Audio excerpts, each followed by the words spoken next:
Sí. Más que vamos a hacer una para ir organizando y ver qué tiempo tenemos, porque esto no es nuestro. ¿Alguien más en principio? Bueno, sí. Buenas noches. Bueno, evidentemente estamos en una democracia autoritaria, como posible dicho, según muchos politólogos italianos en los años 70 y pico, 80 y pico, y la existencia de Podemos, que valiéndome de un termómetro, de una metáfora, Podemos hoy por hoy representa el termómetro de la insatisfacción de una ciudadanía capitalista. Los partidos políticos no son un fin en sí mismo, son un medio para transformar la sociedad. Como tampoco se puede reproducir el pacto del Partido Conservador y el Partido Liberal a finales de 1800 y comienzos de 1900. Basta ya del binomio, a veces fatal, Partido Popular, Partido Socialista. Un Partido Popular escorado a posturas a veces neofascistas. No quiero hacer una intervención paralela en el sentido de exponer mis ideas, sino varias preguntas. Por un lado, y va dirigido a que han expuesto sus ideas, al hablarse de una ciudadanía participativa, ello conllevaría, y vendría bien la contestación del representante de Podemos,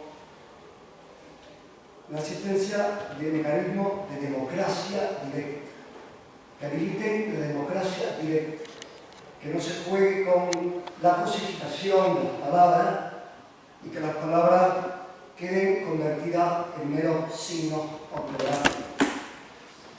Por otro lado, cómo se valora el acercamiento de Syriza a Izquierda Unida y cómo Syriza se despega de Izquierda Unida y se aproxima a Podemos. Tal vez porque pese en Syriza la experiencia en Grecia del servil obcecamiento del Partido Comunista, un Partido Comunista estalinista profundamente.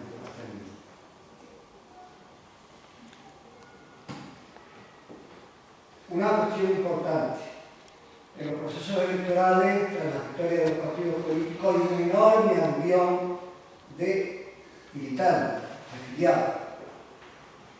¿Hasta qué punto puede entrañar el crecimiento casi geométrico de Podemos el convertirse en un fenómeno de ese aludido aluvión? Tenemos la izquierda Die Linke en Alemania, donde la consistencia de los reyes socialistas, los socialistas y los comunistas ha sido completamente lograda. Por la Frontera, por una dirigente que me parece que la pregunta, por favor, para que termine.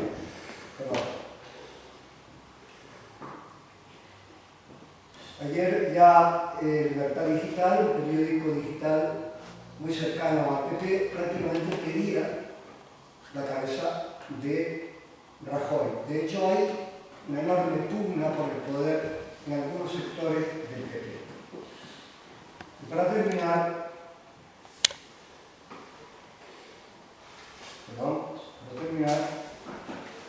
¿hasta qué punto la orfandad de intelectuales orgánicos, tal como lo concebía Antonio Gramsci, ha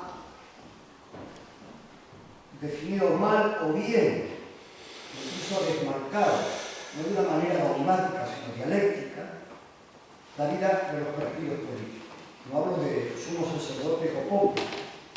En España hemos tenido en nuestro español Manuel Sacristán Buzón, Adolfo Vázquez Sánchez, mientras que en Italia tenemos a toda una serie de intelectuales. Gracias y disculpen por la atención.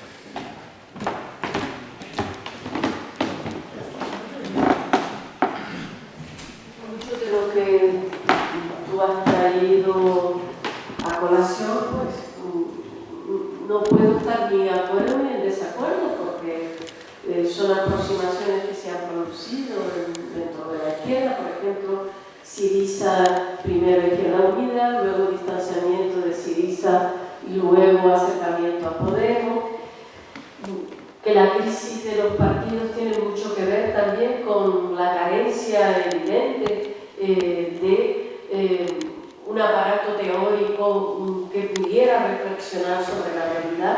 Eso también es un hecho, es decir, pero también obedece a las propias estructuras de los partidos que han potenciado un tipo de mediocridad interna, en que se ha favorecido sobre todo la lealtad al aparato. Esto es una de las grandes causas de la carencia y de la incapacidad de los partidos para poder imprimir algún tipo de sesgo que les definiera y les diferenciara. De hecho, cuando los partidos políticos hacen ahora sus programas, llaman a tecnócratas. Son ellos los que confeccionan los programas. Y las diferencias son muy de matiz. ¿Cuál es el problema? Pues el problema es que tanto en España como en Europa los partidos políticos tradicionales, mucho antes de la crisis, ya habían entrado en crisis.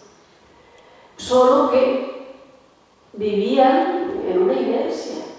Y la demostración más clara de que los partidos políticos vivían en una crisis era el descompromiso gradual, la desafiliación paulatina, el olvido de ir a las reuniones, el sentir que eso no era con los militantes, sino era con los grupos que dirigían.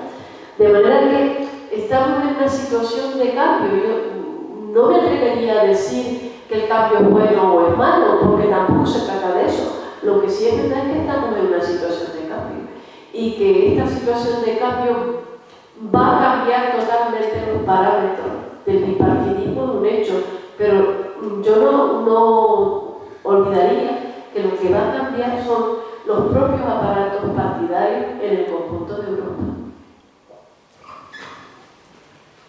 Sí, vamos a ver. Sobre la cuestión, la primera que planteaste sobre la fórmula de democracia directa. Creo que mucha gente no lo conoce esto. Hay una fundación que se llama Centro de Estudios Policiales, que es una fundación dirigida, no sé si ahora es Montero Soler, catedrático de Economía, que es uno también miembro del Consejo de Dirección de Podemos en este momento, que se ha dedicado a asesorar al gobierno sudamericano en proceso de elaboración constitucional, es decir, asamblea constituyente. Incluso hay algún canario que ha participado en esto, ¿no? Y los aspectos que se refieren a la participación ciudadana en buena medida han sido desarrollados por estos que son ciudadanos del Estado español y que han pensado sobre fórmulas distintas a las actuales sobre la participación de los ciudadanos en la actividad política. Entre ellos se ha incluido en las constituciones de Ecuador, de Venezuela o de Bolivia el derecho a la iniciativa, es un porcentaje que también existe en alguna constitución europea, en Italia creo que existe el derecho a iniciativa de referéndum, obligar a que sea un referéndum independientemente de la voluntad del gobierno, el derecho a la revocación de los cargos públicos, el derecho digamos, a disponer en determinados ámbitos la capacidad de decisión por parte directamente de la ciudadanía. Todos esos derechos que se han introducido, Podemos también los sustenta y bueno, ya también miembros actuales de Podemos han sido partícipes de las actividades de la Fundación C, como se acusa directamente de financiación por parte del gobierno venezolano en estas cuestiones bulgarianas. Es verdad, miembros actuales de la Fundación C han sido asesores tanto del gobierno venezolano como del gobierno ecuatoriano, no sé si es boliviano, pero por lo tanto del gobierno venezolano y el ecuatoriano, sí, precisamente en elaboración de planteamientos de cara a la participación ciudadana en la actividad política. Eso con respecto a la primera pregunta. Con respecto a la segunda, en torno a Syriza, Izquierda Unida y Podemos participan en el mismo agrupamiento en el Parlamento Europeo.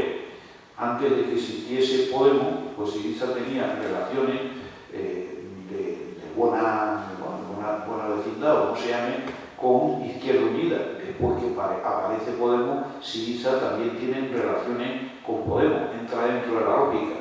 No sé con quién simpatiza más Alexis Tsipras, pero en el Parlamento Europeo está en el mismo agrupamiento, ¿no? si hay elecciones en marzo, Syriza tenga la mayoría y que esto pueda representar un vuelco. Me imagino que tanto Izquierda Unida como Podemos se felicitarían de que Syriza obtuviese este resultado, ¿no? Pues podría significar un vuelco, sino un acicate tremendo para las movilizaciones sociales en todo el sur de Europa, considerando que formando parte del sur a Irlanda, aunque queda un poco más lejos, ¿no? Pero bueno, también podría servir de Irlanda. Y luego, con respecto a la última cuestión sobre los intelectuales orgánicos y esta cuestión también sobre la suma del DILINKE, que digamos socialdemócratas de izquierda en Alemania, lo que se llamaría Alemania Occidental, o Carla Fontaine, me parece que fue ministro de Economía, Sí. de Finanzas, que es precisamente la zona más occidental de Alemania, el Saar, ¿no? Y el Gysi, o Gysi, o lo que se llama, el Partido Comunista de la zona oriental, efectivamente es la suma de dos partidos en un momento dado que iban a tener un éxito electoral notable, llegaron a tener 77 diputados, me parece, en el Parlamento alemán, pero que ahora ha tenido retrocesos precisamente por dificultades en la elaboración programática y por cuestiones tácticas que les han llevado a perder apoyo. No sé cuál es la situación ahora, porque la verdad en política internacional no se ve gran cosa y podemos tampoco trabajar con este asunto demasiado a nivel de base. Pero sobre la intelectualidad orgánica, una cosa que yo he hecho además es que en el Consejo Ciudadano de Podemos yo creo que de todos los partidos del mundo el que tiene más autores y doctorandos por metro cuadrado me parece un poco excesivo, ¿sabes? Bueno, sobre la izquierda alemana tengo que decir que en Turingia están gobernando. Sí. Han formado una coalición. Sí, que siempre el Partido Socialdemócrata ha procurado siempre formar de coalición por la democracia cristiana que permitir que entre en cualquier coalición. ¿Alguna pregunta más? Me permiten hacer una pequeña pregunta a mí sobre las elecciones municipales y generales pasadas. ¿Qué influencia ha tenido el movimiento 15 en la desmovilización del voto? Yo creo que en las elecciones pasadas el 15 tuvo influencia real. Lo que el 15M significó como, digamos, movimiento crítico de la situación, posicionamiento moral sobre todo, descompromiso con la política. Yo había oído incluso en este mismo lugar a personas del 15M que me decían, yo soy apolítico. Eso ya era significativo de su falta de conexión con la realidad, porque tú no puedes proponer un juicio moral sobre la política sin aportar también algún tipo de compromiso con esa realidad que pretendes transformar. En aquel momento el 15M parecía que tomar o pedir cambios políticos era una manera de mancharse. Había un desprecio generalizado a la izquierda y a la derecha, es decir, el 15M fue absolutamente implacable con la derecha, pero también con la izquierda. De manera que no influyó significativamente en las elecciones. Ni en mayo ni en noviembre, pero en mayo es cuando... En noviembre todavía menos. En noviembre todavía menos, porque muchos militantes del 15M en las elecciones locales pues tenían algún conocido al que iban a votar. Y por lo tanto su influencia, aunque fue muy marginal, fue mayor que en noviembre. En noviembre de ninguna manera tuvieron influencia, ¿no? Entonces, ¿qué ha pasado? Que la profundización de la crisis y yo diría que la imposibilidad aparente de que los dos partidos mayoritarios vehiculicen cambio ha llevado a que ese juicio moral vaya instrumentando también o se vaya instrumentando también a partir de un aparato político como Podemos. De hecho, la mayor parte de la gente de Podemos fue del 15M, de la dirección de Podemos. Los propios, La Tuerca, por ejemplo, donde Pablo Iglesias tiene pues constantes entrevistas y actuaciones, la tuerca sirvió a Izquierda Unida en las elecciones, en Vallecas. Es decir, que las transformaciones se han ido produciendo por un sentimiento generalizado de que los partidos tradicionales pues no eran los instrumentos adecuados. Que Podemos pueda ser un instrumento adecuado o no, está por verse. Está por verse. En todo caso, lo que sí tenemos que ser medianamente objetivos es reconocer que ni son terroristas, ni parece que vayan a poner en peligro la democracia, ni de ninguna manera puede reclamársele dónde están sus orígenes. Ustedes están mintiendo sobre sus orígenes. ¿Cuáles son los orígenes de Podemos? Son los 15 años. Sí, hay una parte del programa La Tuerca y luego ya la PAN-TV, con esa cosa de que se requiere financiación de un país que huelga a los homosexuales y la vida de la búsqueda, cosas así. Pero aparte de eso, y que además surge en un barrio muy específico, muy especial de Madrid, que es Vallecas, que es, digamos, el barrio más extraño que se puede encontrar en el mundo mundial, con más composición de nacionalidades distintas, más a la izquierda y que protege más a sus inmigrantes también. Es curioso. Ahí surge esto, que es un caldo de cultivo, y que luego el paso a Intereconomía, donde se va a recibir leña, ¿no? O a 13TV, y después a cuarta y a sexta, es lo que da lugar a un conocimiento amplísimo por parte de la ciudadanía de ese mensaje. Una diferencia entre el curso que sigue Pablo Iglesias por las televisiones de Podemos mismo, como organización. Claro, eso es muy posterior al surgimiento, y el surgimiento tiene que ver precisamente con el 15M. Los primeros firmantes son todos gente, incluso siendo bastante edad, algunos de los primeros firmantes son gente que todavía había participado en 15M.